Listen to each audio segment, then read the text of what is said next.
नमस्कार बच्चों, मेरा नाम है राहुल और आप देख रहे हैं मैथमेटिक्स क्लास। तो क्लास 10 अध्याय 2 विज्ञान अम्ल क्षारक एवं लवण भाग 1 भाग 2 पहले कर चुके हैं। आज हम भाग 3 करने जा रहे हैं। भाग 3 करने से पहले हम देख लेते हैं भाग 1 और 2 में हमने क्या पढ़ा था। थोड़ा सा रिवीजन भी हो जाएगा और अच्छी बात भी है। फिर भाग 3 में क्या क्या पढ़ेंगे तो हम देख ही लेंगे। तो भाग 1 में हमने पढ़ा था, ठीक है, अम्ल किसे कहते हैं, क्षारक किसे कहते हैं, अम्ल क्षारक सूचक किसे कहते हैं। इसके अंदर 2 थे, रंग परिवर्तन, गंध परिवर्तन, ये हमने पढ़ा था भाग 1 में। ठीक है, भाग 2 में हमने क्या पढ़ा था, अम्ल के रासायनिक गुणधर्मों के बारे में। अम्ल का धातु के साथ अभिक्रिया कराई थी, अम्ल का धातु कार्बोनेट के साथ, अम्ल की क्षारक के साथ अभिक्रिया, अम्ल की धातु ऑक्साइड के साथ, अम्ल की धातु सल्फाइड के साथ ये अभिक्रियाएं कराई थी। और आज हम पढ़ने जा रहे हैं, ठीक है, क्षारकों के रासायनिक गुणधर्म। इससे पहले दूसरे वाले में हमने अम्लों के रासायनिक गुणधर्म पढ़े थे। इस वाले में हम क्षारकों के रासायनिक गुणधर्म के बारे में चर्चा करेंगे। और आपकी एनसीईआरटी बुक है, एनसीईआरटी बुक में भी देख लेते हैं कौन सी चीज कहाँ से आई है। ठीक है, जैसे ये था अम्ल एवं क्षारक धातु के साथ कैसे अभिक्रिया करते हैं, दोनों यहाँ पे एक साथ दिखा दिया गया था। ठीक है, फिर अम्ल एवं क्षारक परस्पर कैसे अम्लीय प्रक्रिया करते हैं, देखो यहाँ पे भी हमने करा दिया था। वैसे आपको समझने के लिए कोई अम्ल और क्षारक के साथ अभिक्रिया, या तो ये कह सकते हो क्षारक और अम्ल के साथ अभिक्रिया, तो दोनों आपका क्लियर अलग अलग है, कोई दिक्कत की बात नहीं है, दोनों इसमें से हो चुका है। आप यहाँ देखेंगे, यहाँ रहा क्षारक प्लस अम्ल। ठीक है, पेज पलट लेते हैं एक बार और देखते हैं और क्या है आपका। ठीक है, ये धातु ऑक्साइड अम्ल के साथ, ये तो करिए क्षारक के साथ धात्विक ऑक्साइड की अभिक्रियाएं। ठीक है, और देखते हैं जलीय विलयन में अम्ल के या क्षारक के साथ अभिक्रिया। ठीक है, आज ये सब चर्चा करेंगे और इसे आज हम खत्म कर देंगे। अम्ल एवं क्षारक के विलयन में कितने प्रबल होते हैं ये हम अगली चैप्टर पढ़ेंगे। यहाँ देखो, अम्ल और क्षारक मिलकर लवण और जल बनाते हैं। तो ठीक है, आपका एनसीईआरटी बुक से भी है, मैच कर रहा है। तो चलिए स्टार्ट करते हैं हम भाग 3। भाग 3 शुरू करते हैं। तो सबसे पहले ये यहाँ रख लेते हैं और इसको यहाँ पर रख लेते हैं इस प्रकार से। ठीक है, तो क्षारक प्लस धातु की अगर अभिक्रिया करते हैं तो क्या बनके तैयार होता है। तो एक बार मैं यहाँ सारा लिख देता हूँ, आपको याद भी हो जाएगा। क्षारक और धातु की अभिक्रिया होने के बाद लवण और हाइड्रोजन गैस, लवण प्लस हाइड्रोजन गैस। ठीक है, क्षारक प्लस अम्ल की अभिक्रिया करेंगे तो उसे पता ही है आपका, लवण प्लस आपका जल। लवण आपका सॉल्ट होता है, ठीक है, जल आपका वाटर। और तीसरे नंबर पे क्षारक और लवण की अभिक्रिया कराने पर क्या बनता है। तो इसमें अघुलनशील धात्विक ऑक्साइड, अघुलनशील धात्विक, ठीक है, अब थोड़ा सा छोटा जगह पड़ जाए, धात्विक ऑक्साइड, कोई बात नहीं, मैं अपनी नोट से दिखा दूंगा, उसमें से आप आसानी से लिख सकते हैं। ठीक, यदि क्षारक की धातु ऑक्साइड के साथ अभिक्रिया कराएं तो क्या बनता है, लवण प्लस जल, लवण प्लस जल। ठीक है, अब आपके शुरू से स्टार्ट करते हैं। ठीक है, पहले से क्षारक व धातु की अभिक्रिया कराने पर क्या प्राप्त होता है। तो लवण और हाइड्रोजन गैस। जैसे कोई एक क्षारक ले लेते हैं हम अपने मन में। ठीक है, कोई क्षारक अगर आपको याद हो तो ले लेते हैं NaOH, NaOH, sodium hydroxide plus धातु जिंक ले लेते हैं। ठीक है, अभिक्रिया कराने पर इसमें देखो सबसे पहले आपको हाइड्रोजन गैस निकाल दो, हाइड्रोजन गैस, यहाँ से H निकाल दो, H2, हाइड्रोजन गैस निकाल देते हैं। और क्या बचा आपका, यहाँ से देखोगे Na और OH। ठीक है, ये गलत हो गया, ये आपका जो O तो H तो यही निकल गया ना, तो NaZNO। ठीक है, ये थोड़ा सा गलत हो गया बच्चों, तो Na। ठीक है, पहले जिंक ले लेता हूँ, जिंक और O। ठीक है, इस प्रकार से आपका बचेगा। एक और एक लेता हूँ एग्जाम्पल में, आपको क्लियर हो जाएगा। ठीक है, एल्यूमिनियम प्लस एक क्षार ले लेते हैं NaOH, ठीक है, और पानी ले लेते हैं H2O। इसकी अभिक्रिया कराएंगे तो सबसे पहले आपको क्या दो चीज़ें बनेंगी, आपको पहले तो हाइड्रोजन गैस निकाल देना है, इसमें से हाइड्रोजन गैस H2 निकाल देना है आपका, हाइड्रोजन गैस। अब क्या बचा आपका, ठीक है, Na, ठीक है, Al, Na बचा, Al बचा, और आपका यहाँ से O बच गया, O2। ठीक है, तो यहाँ लगाएंगे।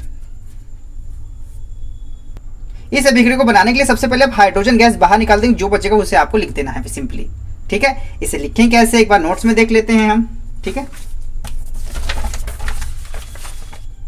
ये रहा आपका क्षारकों का धातुओं के साथ अभिक्रिया कराने पर क्या प्राप्त होता है। वैसे मैंने यहाँ से लिखा क्षारकों के रासायनिक गुणधर्म बताए, क्षारकों का धातुओं के साथ अभिक्रिया, क्षारकों का अम्लों के साथ अभिक्रिया, क्षारकों का लवणों के साथ अभिक्रिया, क्षारकों का अधातुओं ऑक्साइड के साथ अभिक्रिया। तो पहला वाला पे चलेंगे, क्षारक का धातु के साथ अभिक्रिया कराते हैं तो लवण और हाइड्रोजन गैस निकलता है, तो वही है यहाँ पे NaOH सोडियम हाइड्रोक्साइड, फिर जिंक के साथ अभिक्रिया कराते हैं हाइड्रोजन गैस अलग से निकाल देंगे, तो यहाँ पे Na बच गया, Na, फिर Zn, फिर धातु लिखते हैं, फिर आपका अधातु लिखा जाता है। ये 9th क्लास में पढ़ चुके हैं, पहले धातु लिखी जाती है फिर अधातु लिखी जाती है, ठीक है।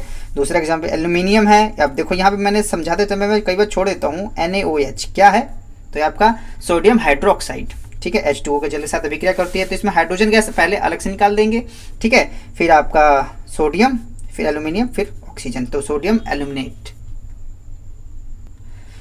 ठीक है। ये आपका यहाँ पे क्लियर हो जाता है। दूसरा टॉपिक में क्या था आपका, दूसरे टॉपिक में है क्षारक अम्ल, ठीक है। क्षारक जो है उसके साथ अब अम्ल के साथ अभिक्रिया कराएंगे तो लवण और जल प्राप्त होता है। इससे पहले वाली अभिक्रिया में देख लेते हैं एक बार, ठीक है, जो भाग 2 में पढ़ा था, ठीक है। अम्ल प्लस क्षारक, अम्ल प्लस क्षारक वही बात है, लवण और जल, तो यहाँ पे भी था आपका लवण और जल, H2O मैंने लिख दिया था, ठीक है। अब यहाँ पे लिख लेते हैं क्षारकों का अम्लों के साथ अभिक्रिया कराने पर क्या प्राप्त होता है, तो क्षारक प्लस अम्ल अभिक्रिया कराने पर लवण और जल प्राप्त होता है। आपका क्षारक है, अब क्या है आपका, ये बच्चों याद कर लें, मैं कई बार पढ़ाते टाइम यही बार नीचे छोड़ देता हूँ ताकि बच्चों को बार बार लिखा जाए तो उनको याद आ जाए। तो सोडियम हाइड्रोक्साइड HCl क्या है आपका, हाइड्रोक्लोरिक अम्ल, ठीक है। तो क्षारक और अम्ल की अभिक्रिया कराने पर लवण और जल प्राप्त होता है। तो सबसे पहले मैंने बताया जल निकाल लो, H2O, तो H यहाँ से निकल गया, ठीक है, H यहाँ से निकल गया, O यहाँ से निकल गया, और क्या बचा, NaCl, सोडियम क्लोराइड, इसे हम नमक भी जानते हैं, आगे और भी आएगा, इसके बारे में और चर्चा करेंगे, ठीक है। और ये KOH, अब KOH अगर आपको पता है तो इसका नाम कमेंट बॉक्स में जरूर लिख के बताइएगा, क्योंकि चीज़ें क्या है कि पेपर में KOH करके आएगा, आपको पता होना चाहिए कि कौन सा क्षार है। इस क्षार का नाम बच्चे कमेंट बॉक्स में जरूर बताइएगा। HCl तो आप जानते ही हैं। इन दोनों का भी कराने पर पहले लवण और जल प्राप्त होगा, तो जल पहले निकाल देते हैं, H2O, H यहाँ से निकल गया, H निकल गया, O निकल गया यहाँ पे, और क्या बचा, KCl, पोटेशियम क्लोराइड, ठीक है। तो यहाँ से यहाँ पोटेशियम क्लोराइड निकल के आपको सामने आ जाता है। यहाँ पे 2 चीज़ें यहाँ की समाप्त हो गई। बहुत ही छोटे छोटे चीज़ें हैं, लेकिन सब एक साथ आपको पढ़ना होगा, तब थोड़ा सा हो सकता है टफ लगे, लेकिन आप कंटिन्यू पढ़ते रहेंगे तो ऐसी समस्या आगे नहीं आएगी। तो ये भी हो गया, ये भी हो गया। तीसरे पे क्षारक प्लस लवण की अभिक्रिया कराने पर क्या प्राप्त होता है। अब ये देखो चीज़ क्या था कि अगर मैं अलग से बताऊं तो अम्ल प्लस क्षारक अभिक्रिया कराने पर क्या बनता था, लवण प्लस जल। अब क्षारक और लवण की अभिक्रिया कराएंगे तो क्या मिलेगा, ठीक है। और पाठ का नाम भी है, अगर ध्यान से लिंक करेंगे तो चीजें याद होगी। अम्ल और क्षार की अभिक्रिया कराने पर लवण और जल प्राप्त होता था, और क्षारक और लवण की अभिक्रिया कराने पर अब क्या प्राप्त होगा, तो यहाँ ध्यान देंगे, क्षारक और लवण की अभिक्रिया करने पर अघुलनशील धात्विक ऑक्साइड मिलता है। अघुलनशील जो कि घुलनशील मतलब जो घुलता नहीं है, जैसे चीनी और पानी में घुल जाता है ना, तो ये जो इसमें आपका उत्पाद मिलता है वो घुलनशील नहीं होता। तो क्या प्राप्त होता है, अघुलनशील धात्विक ऑक्साइड। इसको एग्जाम्पल समझेंगे एक बार। एग्जाम्पल के लिए आपका ये रहा, क्षारकों का लवणों के साथ अभिक्रिया कराने पर क्या प्राप्त होता है, अघुलनशील धात्विक ऑक्साइड बनता है, ZnSO4 जिंक सल्फेट, तो मैंने यहाँ भी छोड़ दिया। NaOH तो क्या है, सोडियम हाइड्रोक्साइड। अभिक्रिया कराने पर क्या प्राप्त होता है, अघुलनशील धात्विक ऑक्साइड, तो आपका अघुलनशील जिंक, ठीक है, यहाँ पे जिंक निकालेंगे, और OH जिंक हाइड्रो ऑक्साइड, अघुलनशील धात्विक ऑक्साइड यहाँ से अलग हो जाता है, और क्या बचा आपका NaSO4।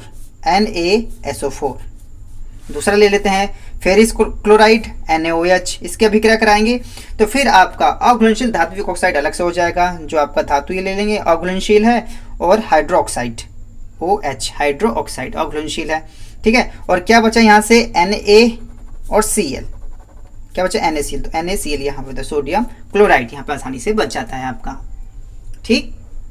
इसे आप प्रैक्टिस करेंगे तो आराम सिंपली आ जाएगा, इतना मुश्किल भी नहीं है आपका। तो सबसे पहले वही लिखो जो कि इसमें बताया गया है। क्या निकल जाता है उसमें, हाइड्रोजन तो हाइड्रोजन निकाल दो, अगर जल है तो पहले जल निकाल दो, जो बचा फिर वो लिख दो आप, ठीक है।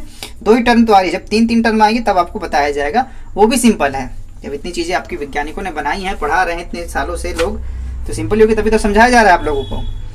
चलो तीसरे पॉइंट क्लियर हो जाता है यहाँ पे। चौथे पॉइंट में क्षारक अधातु ऑक्साइड के साथ अभिक्रिया कराते हैं। अधातु ऑक्साइड, ठीक है, ये धात्विक ऑक्साइड था, ये अधातु ऑक्साइड के साथ है बच्चों। ठीक, देखो अगर मैं पीछे से लिंक करूं, भाग 2 में पढ़ा था अम्ल का धातु ऑक्साइड के साथ, अम्ल का धातु ऑक्साइड के साथ, यहाँ पे क्षारक का अधातु ऑक्साइड के साथ अभिक्रिया कर रहे हैं। ऐसा क्यों है, अधातु के साथ क्यों नहीं कर रहे? क्योंकि यहाँ पे ध्यान से देखोगे लवण और जल मिलता है, जो क्षारक होता है धातु ऑक्साइड होता है, दोनों आपस में अभिक्रिया कर कुछ बनेगा ही नहीं। इस वजह धातु का अधातु के साथ करते हैं, सॉरी क्षारक का, इसलिए क्षारक का अधातु ऑक्साइड के हो रहा है वह, जबकि अम्ल का धातु ऑक्साइड के साथ था। तो उम्मीद है सब चीजें क्लियर हो रही होंगी। क्षारक का धातु ऑक्साइड के साथ अभिक्रिया करने पर लवण और जल प्राप्त होता है। और इस हिसाब से आप ये भी लिंक कर सकते हैं, जो अधातु ऑक्साइड होता है वो आपका एक अम्ल की भांति, उसकी जो प्रकृति होती है अम्लीय होती है, तभी तो लवण और जल प्राप्त हो रहा है। उसी प्रकार से जब अम्ल और धातु ऑक्साइड के अभिक्रिया कराते हैं तो लवण और जल प्राप्त होता है। तो जो धातु ऑक्साइड है उसकी प्रकृति क्या होती है, क्षारीय होती है, जो कि हम भाग 2 में हमने पढ़ा था। ठीक है, चीजें लिंक करा दूंगा तो चीजें आपको मिक्स नहीं होगी और आसानी से आप याद कर लेंगे। तो चौथे पॉइंट में क्षारकों का अधातु ऑक्साइड के साथ अभिक्रिया कराने पर क्या प्राप्त होता है, लवण और जल प्राप्त होता है। क्षारक, अधातु ऑक्साइड, लवण और जल। तो इस प्रकार से पूछ सकता है कि अधातु ऑक्साइड की प्रकृति कैसी होती है। आप अलग से क्वेश्चन पूछ सकता है, अगर आपको पता भी है कि अधातु ऑक्साइड की प्रकृति अगर अम्लीय होती है तो आपका जो क्षारक के साथ अभिक्रिया करेगा तो लवण और जल प्राप्त होगा। तो बहुत सारी चीजें एक दूसरे से लिंक होती है और उसे आप आसानी से याद कर सकते हैं। तो कैल्शियम हाइड्रोक्साइड, ठीक है, CO2 कार्बन डाइऑक्साइड, अधातु है कार्बन ऑक्साइड, ठीक है, अभिक्रिया कराते हैं इसके साथ। तो जल H2O पहले निकाल लो, H2O निकाल लो यहाँ से, फिर से कैल्शियम कार्बोनेट, ये आपको थोड़ा सा याद करना पड़ेगा। ठीक है, कि अब की बार जो बाहर निकलेगा आपका कैल्शियम कार्बोनेट होगा और जल आपका बाहर निकल जाएगा।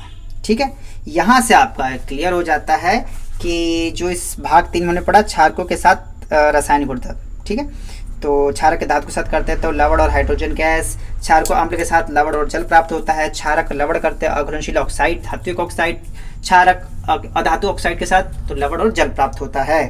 ये चैप्टर यहाँ पे समाप्त तो नहीं होता, लेकिन ये भाग 3, जो भाग 3 है यहाँ पे समाप्त हो जाता है। अध्याय 2 का भाग 3 समाप्त हो जाता है।